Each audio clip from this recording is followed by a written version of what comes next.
El celular de la enfermera vibró con una notificación, y ahí estaba, mi esposa, en nuestra cama, con otro hombre, 3 meses en coma, y así fue como me enteré de que mi matrimonio había terminado. La vista se me nubló, no por el golpe en la cabeza, sino por lo que estaba viendo en esa pequeña pantalla que ella había dejado descuidadamente cerca de mí. La hora marcaba las 2:47 a.m., apenas unas horas atrás.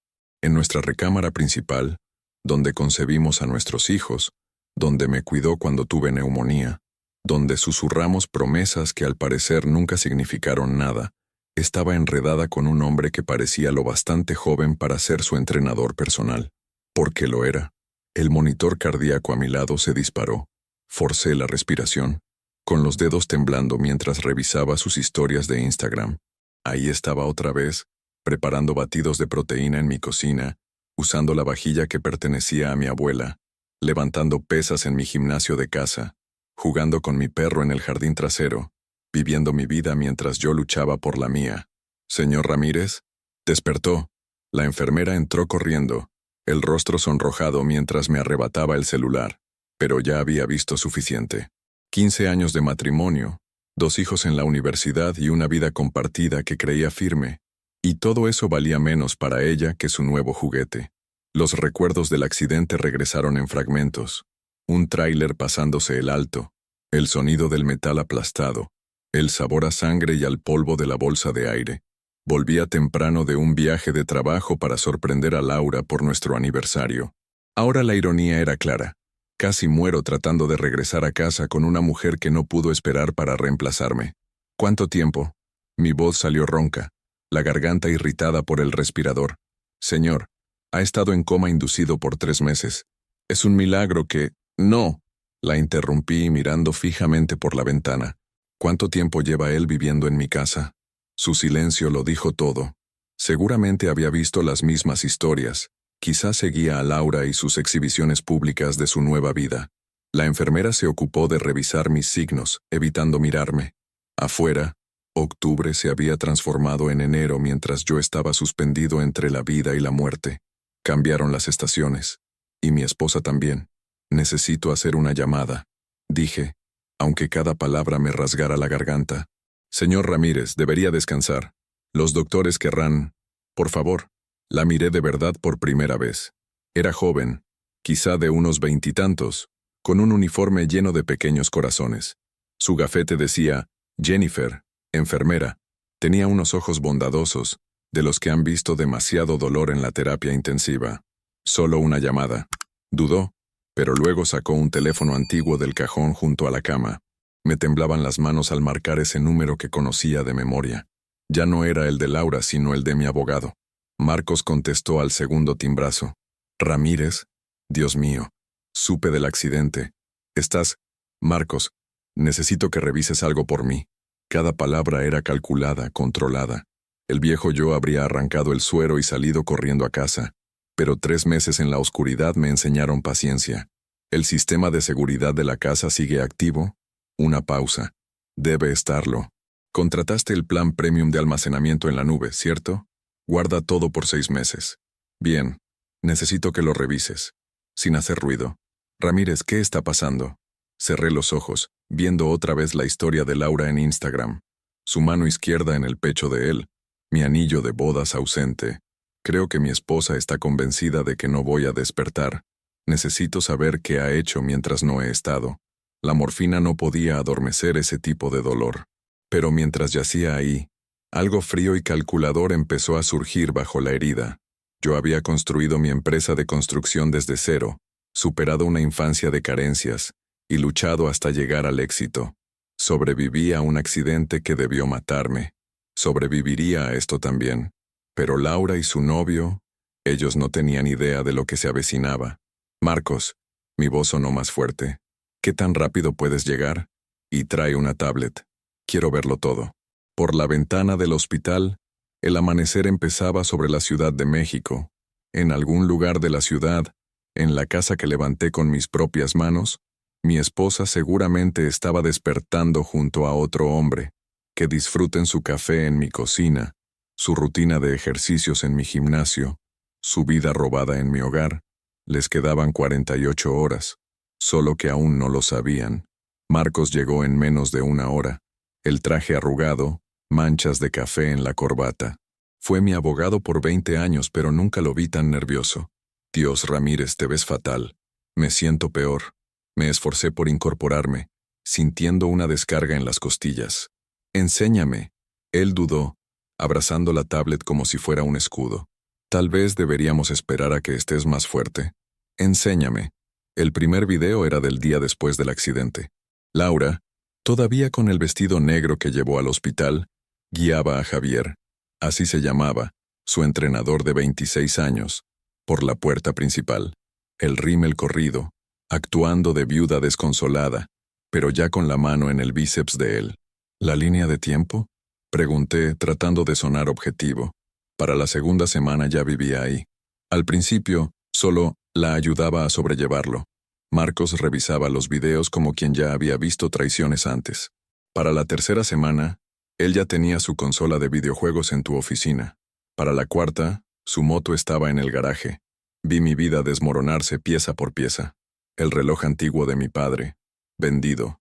Mi colección de béisbol firmada, desaparecida. La cava de vinos que cuidé durante años, vacía. Pero lo que más dolía eran las pequeñas cosas. Verlo usar mi bata, mi taza favorita, sentarse en mi silla al frente de la mesa. ¿Y las finanzas?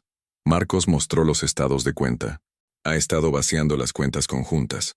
Transfirió casi 4 millones de pesos a su cuenta personal. Dijo que era para gastos médicos y mantenimiento del hogar. Solté una risa amarga que me quemó el pecho. Gastos médicos. Mientras yo luchaba por respirar, ella financiaba el estilo de vida de su amante. Las cámaras mostraban compras, paquetes llegando, una nueva Ducati en la cochera. Hay más. Marcos se veía incómodo.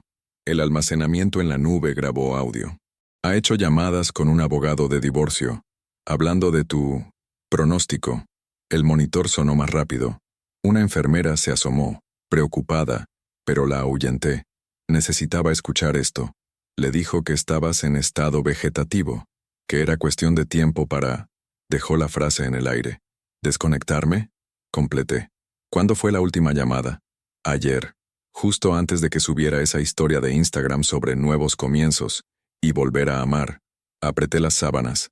Por la ventana, el tráfico de la mañana avanzaba lento sobre Reforma.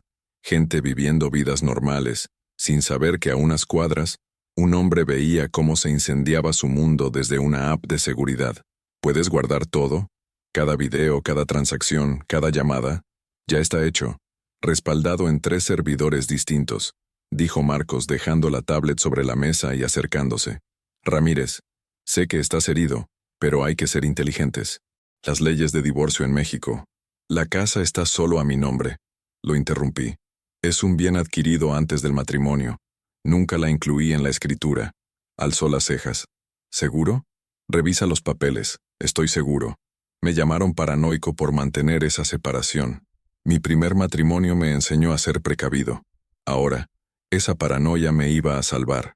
¿Y el prenup? A prueba de todo. Tú mismo lo redactaste. Cláusula de infidelidad, protección de patrimonio, todo. Me acomodé ignorando el dolor. ¿Qué tan rápido puedes congelar las cuentas? Hoy mismo puedo presentar medidas cautelares. Con la evidencia de disposición de bienes, hazlo. Todo. Tarjetas, cuentas de inversión, todo. Dije tras una pausa pensando. Y Marcos, quiero a Brian Figueroa en esto. Silbó bajito. Figueroa era el mejor investigador privado del país, exagente de la Policía Federal. Me había ayudado antes en casos de espionaje corporativo. Eso es exhaustivo. Quiero saber todo sobre Javier Torres. ¿De dónde viene? ¿Qué busca? ¿Quién es realmente? Cerré los ojos, viendo de nuevo la publicación de Laura en Instagram. El pie de foto. A veces la vida te da segundas oportunidades. Y Marcos, ni una palabra a nadie. Para el mundo sigo en coma. ¿Estás planeando algo? No era una pregunta. Abrí los ojos y lo miré de frente. Estoy planeando justicia. No es lo mismo. Recogió sus cosas, preparándose para irse. Ya en la puerta, se volvió. Ramírez, lo siento, nadie merece esto. Cuando se fue me quedé acostado en la habitación silenciosa, mirando las losetas del techo. En ese mismo hospital, familias celebraban recuperaciones, recibían a nuevos bebés o velaban por sus seres queridos. Duelo normal, alegría normal, amor normal. Pero no había nada normal en ver a tu esposa redecorar tu recámara para otro hombre. Nada normal en verlo estacionar su moto donde antes estaba la bicicleta de tu hija. Nada normal en descubrir que la persona en quien más confiabas estaba planeando tu funeral mientras tú luchabas por respirar. La enfermera vino a revisar mis signos. Jennifer, la de los ojos amables. Señor Ramírez, debe descansar. Recuperarse de un trauma cerebral requiere... Jennifer, la interrumpí. ¿Cuánto tiempo para volver a caminar? Frunció el ceño, revisando mi expediente. Con terapia física, quizás unas semanas, pero no debería forzar. Lo haré en una. Algo en mi voz la convenció, porque asintió despacio. Mañana arreglo para que empiece la fisioterapia. Pero, señor, lo que sea que planee, tenga cuidado. La venganza y la recuperación no suelen ir de la mano. Entonces sonreí. La primera sonrisa real desde que desperté. ¿Quién habló de venganza? Solo quiero volver a casa. Pero en cuanto se fue, abrí la app de seguridad en mi teléfono. Laura y Javier estaban en la cocina, haciendo desayuno en el sartén de hierro que mi abuela nos regaló, riendo, tocándose, viviendo su vida robada. Una semana. Eso era todo lo que necesitaba. Una semana para estar lo suficientemente fuerte para salir caminando de aquí. Entonces les recordaría a ambos que no estaba muerto todavía. El fisioterapeuta era un ex marino llamado Rodríguez, para quien la palabra imposible no existía. Cuando le dije que tenía una semana para caminar, solo asintió. Entonces empecemos ya. Cada paso era una tortura. Mis músculos se habían atrofiado. Mi equilibrio estaba perdido y el lado izquierdo me pesaba como plomo. Pero cada vez que quería rendirme, revisaba las cámaras de seguridad. Martes, Javier vendiendo las herramientas de mi padre en una casa de empeño. Miércoles, Laura reuniéndose con contratistas para remodelar mi oficina. Jueves, los dos en el jacuzzi que instalé para nuestro 10º aniversario. Canalice esa rabia, decía Rodríguez durante una sesión brutal, pero no deje que lo consuma, que arda, pero que no lo queme. Al cuarto día Figueroa llamó con su informe.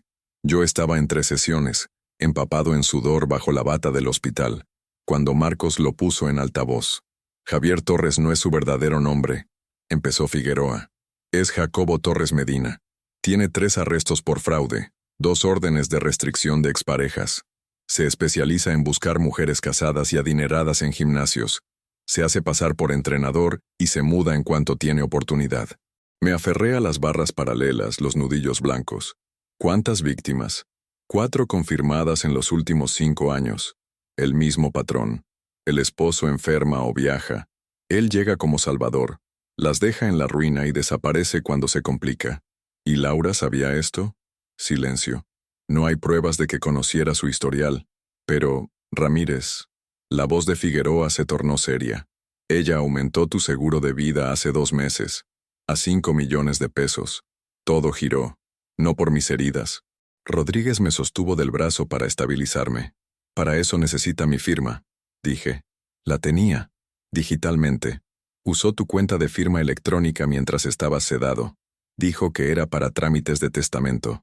Pensé en todos esos años construyendo nuestra vida juntos. Las cenas de domingo. Las tradiciones de Navidad. Su padre entregándomela en el altar, con lágrimas en los ojos. Cuida a mi niña, me dijo entonces. ¿Ramírez? La voz de Marcos me trajo de vuelta. ¿Qué quieres hacer? Sigue el plan, pero agrega fraude de seguros a la lista. Me enderecé, di un paso sin las barras. Y otro. Y Marcos, prepara los papeles de desalojo.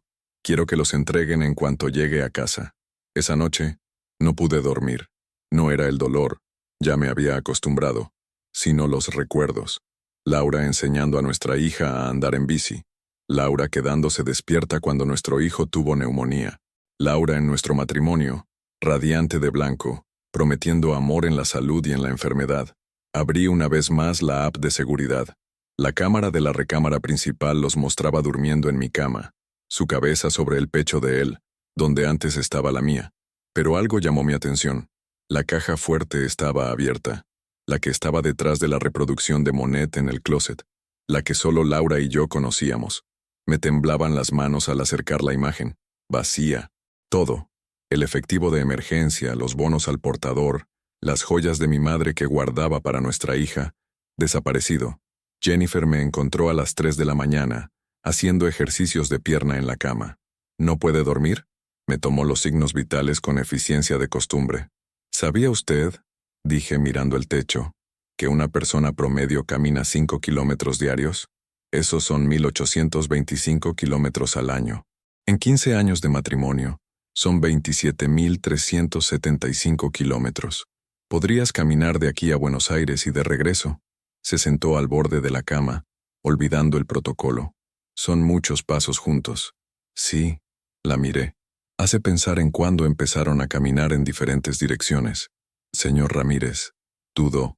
No debería decir esto, pero mi ex esposo hizo algo parecido. No tan grave, pero sé cómo se siente. Como si todo lo que construiste fuera arena. ¿Y tú qué hiciste? Reconstruí. Con mejores cimientos, respondió, acomodando el uniforme. Señor Ramírez, haga lo que haga cuando salga de aquí. Recuerde algo. La mejor venganza es una vida bien vivida. Pero en cuanto se fue, abrí la app bancaria. Otra transferencia. Otro robo. Otra parte de mi vida vendida mientras yo aprendía a caminar de nuevo. Rodríguez tenía razón con lo de los incendios controlados. Algunos fuegos existen para limpiar lo muerto. Dejar espacio para lo nuevo. Y en 6 días, Laura y Javier iban a descubrir exactamente con qué tipo de incendio habían estado jugando. Me puse de pie, usando el andador aunque apenas lo necesitaba. 6 días más. Entonces cruzaría de nuevo la puerta de mi casa y les recordaría que no todas las historias de resurrección terminan en perdón. A veces terminan en justicia. Día 7. Firmé mi alta médica con una mano firme. Rodríguez me llevó en silla de ruedas hasta el lobby, por protocolo, pero en cuanto llegamos a la puerta, me levanté. ¿Seguro de esto? Preguntó. Nunca estuve más seguro de nada. Marcos nos esperaba en su BMW, el motor encendido. Junto a él estaba la detective Patricia Morales, de delitos financieros. En el asiento trasero, Figueroa revisaba su celular por última vez. «Están en casa», confirmó. «Acaban de subir un video de ejercicio en tu gimnasio». El trayecto a Lomas de Chapultepec tomó 20 minutos. 20 minutos viendo pasar calles familiares, cada vuelta acercándome a la vida que había construido y a los extraños que me la arrebataron. El frío de enero cubría los jardines, inmaculados, como escenas de un crimen esperando ser descubiertas. «Recuerda», dijo la detective Morales, «necesitamos causa probable para entrar. Solo con las cámaras no basta. Es mi casa». La interrumpí. «No necesito causa probable para entrar a mi propio hogar». Nos detuvimos frente a la entrada circular. La Ducati de Javier estaba donde antes se estacionaba el coche de mi hija cuando venía de la universidad. El Mercedes de Laura, el que le compré para su cumpleaños 40, brillaba bajo el sol invernal. Bajé primero, las piernas firmes a pesar del ardor. La puerta principal, roble sólido que yo mismo instalé, me separaba de lo que venía. «¿Quieres que entremos contigo?», preguntó Marcos. «Esperen 5 minutos. Después traigan a la detective». Todavía tenía mis llaves. Por supuesto que sí. Laura había estado demasiado confiada, tan segura de que jamás despertaría, que ni siquiera se molestó en cambiar las chapas. La puerta se abrió en silencio, y entré en mi propio recibidor como un fantasma que vuelve para asustar. Música salía de la cocina, algo moderno, vibrante, que Laura jamás habría escogido antes. Recorrí la casa notando cada cambio. Mi sillón de cuero, desaparecido. Las fotos de mi padre, sustituidas por arte moderno. El aroma de otro hombre donde antes quedaba el mío. Los encontré en la cocina como lo había imaginado. Javier, sin camisa, preparaba huevos en el sartén de hierro de mi abuela. Laura, sentada en la barra, con una bata de seda, no una que yo le haya comprado, revisando el celular. «Buenos días», dije. El sartén cayó al suelo. Los huevos se desparramaron por el mármol italiano. El teléfono de Laura le siguió, la pantalla haciéndose trizas. «¿David?». Su cara cambió de emoción como una ruleta. Shock, miedo, cálculo y finalmente una alegría forzada. «Dios mío, David», Estás despierto. Estás caminando. Es un milagro. Corrió hacia mí, los brazos abiertos. Me hice a un lado, dejando que tropezara sola. No. Javier retrocedió hasta el mostrador, tratando de asimilar lo que veía. De cerca, se veía aún más joven. Puro músculo, sin sustancia. Un niño jugando a la familia con la vida de otro. Señor Ramírez, empezó. Yo sé que esto parece mal, pero Laura dijo, Jacobo Torres Medina. La interrumpí, mirando cómo cambiaba su expresión. Ese es tu verdadero nombre, ¿no? El que tiene 3 arrestos por fraude. La alegría ensayada de Laura se esfumó. David, por favor, déjame explicar. Estabas muriendo. Los doctores dijeron que nunca despertarías. Yo estaba sola. De luto. ¿De luto? Saqué el celular, mostrándole el video de seguridad de ella y Javier en nuestra cama, con fecha de solo 3 días después del accidente. ¿Esto es duelo? ¿Me espiabas? La audacia, esa indignación de víctima cuando es el ladrón atrapado en el acto, casi me hizo reír. Es mi casa, mis cámaras, mi vida la que estabas desmantelando. Miré a Javier. Lárgate. Tienes 2 minutos antes de que llegue la policía. ¿Policía? La voz de Laura subió de tono. David, no hace falta que... Fraude. Robo. Disposición ilícita de bienes. Fraude de seguros. Conté con los dedos. ¿Sigo? Javier ya iba recogiendo su camisa y sus zapatos. Instinto de estafador. Saber cuándo se acaba el juego. Pero Laura se quedó paralizada, aún intentando salvar su papel. 15 años, David. ¿Eso no significa nada? Significó todo. La miré de verdad. Bajo el botox y el brillo del yoga, aún veía rastros de la mujer con la que me casé. La que me sostuvo la mano en el funeral de mi padre. La que bailó conmigo en esta cocina a medianoche, riendo sin razón. Por eso duele. Marcos entró con la detective Morales. Javier intentó escapar, pero Figueroa bloqueó la puerta trasera. Lo que siguió fue rápido, profesional. Derechos leídos. Esposas cerradas. Las protestas de Laura se fueron apagando a medida que la detective enumeraba los cargos. La casa es mía, le dije mientras se llevaban a Javier. Bien adquirido antes del matrimonio. Tienes 48 horas para recoger tus cosas personales. Nada más. ¿Y a dónde voy a ir? Jacobo tiene 4 exnovias. Quizá alguna le preste un sillón. Me abofeteó. Fuerte. Lo suficiente para tambalearme, pero no caí. Ya había aprendido a mantenerme en pie ante cosas peores. Te amé, susurró. No, toqué mi mejilla, sintiendo el ardor. Amabas lo que podía darte. No es lo mismo. Cuando se fueron, Laura en el Mercedes que pronto tendría que devolver, Javier en la patrulla, me quedé solo en la cocina vacía. Marcos quiso quedarse, pero lo despedí. Ese momento, ese ajuste de cuentas, necesitaba ser íntimo. Recogí el sartén de hierro de mi abuela, el que cocinó 1000 comidas familiares. Aún quedaban huevos pegados. Lo lavé con cuidado, lo sazoné, lo colgué de nuevo en su lugar. Algunas cosas pueden limpiarse, restaurarse, volver a servir. Otras solo pueden tirarse. 6 meses después estaba de pie en la misma cocina, la luz de la mañana entrando por las ventanas que por fin había limpiado de las huellas de otro hombre. La casa ya no se sentía vacía, sino expectante, como un lienzo listo para ser pintado de nuevo. «Papá», la voz de mi hija llegó desde la entrada. «¿Estás en casa?» Sara apareció en la puerta, seguida de su hermano Miguel. Habían venido juntos desde la universidad, su primera visita desde que todo explotó. Les dije que se tomaran su tiempo, que procesaran todo a su manera. Al final su madre seguía siendo su madre.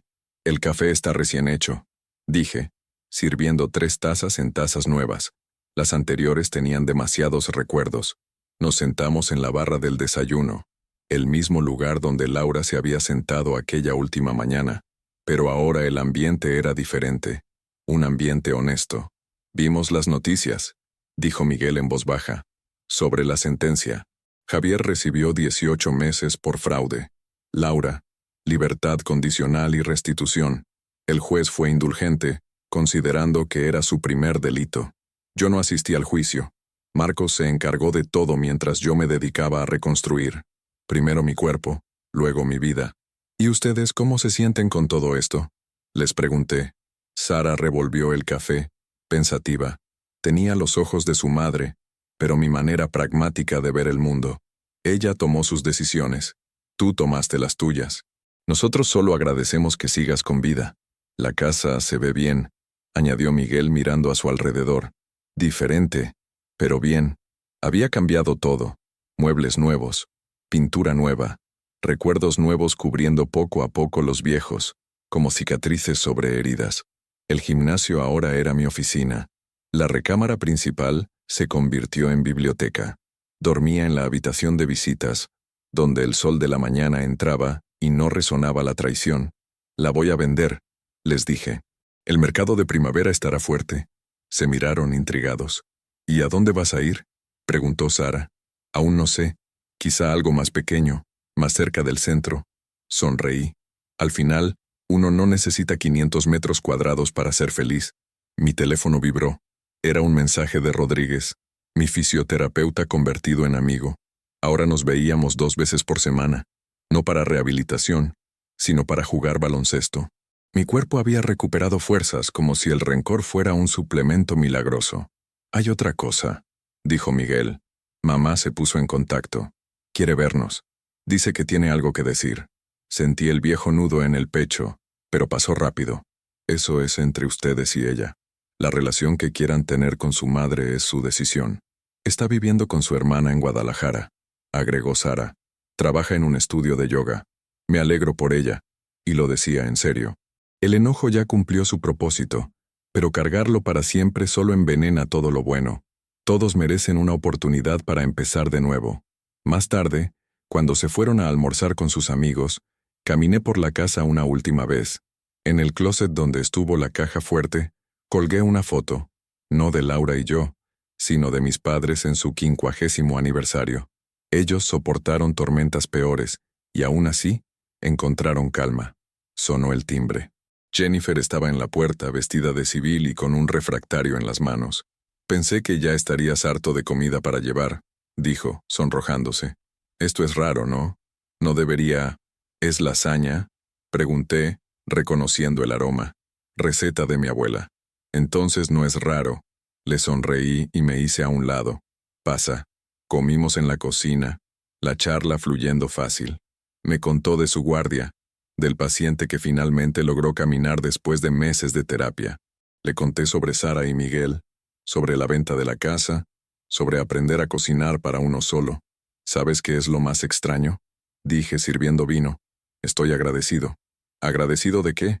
Del accidente, del coma, incluso de la traición. La miré a los ojos. Todo eso me despojó de lo que no importaba, y dejó solo lo esencial. Y resulta que no es mucho, pero de alguna forma, es suficiente. Sonrió, alzando su copa. Por las segundas oportunidades, por elegir mejor. Afuera, volvió a nevar, cubriendo las huellas viejas con un manto nuevo. En algún lugar de Guadalajara, Laura seguramente enseñaba yoga a amas de casa.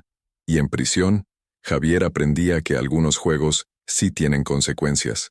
Y aquí, en esta cocina donde mi vida se rompió y luego se reconstruyó, compartía la mesa con una mujer amable que me había visto en mis peores días, y aún así, traía lasaña. El sartén de hierro colgaba en su lugar, curado y listo. Mi abuela lo usó durante 70 años. Sobrevivió al fuego, al abandono, al mal uso, pero bien cuidado duraría toda la vida.